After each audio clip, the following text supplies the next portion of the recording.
Hello everyone. If your computer is stuck on the message getting Windows ready, don't turn off your computer. And it persists for several hours or even a day for some users.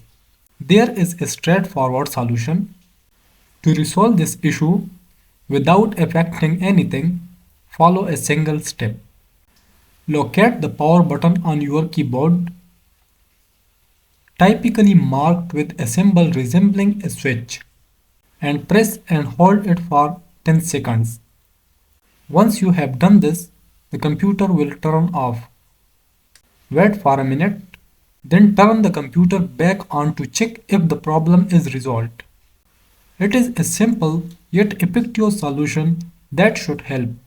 Let me know if this resolves the issue for you. I hope you found this quick tutorial helpful. If you like the video, please don't forget to subscribe, like and comment. Thanks for watching.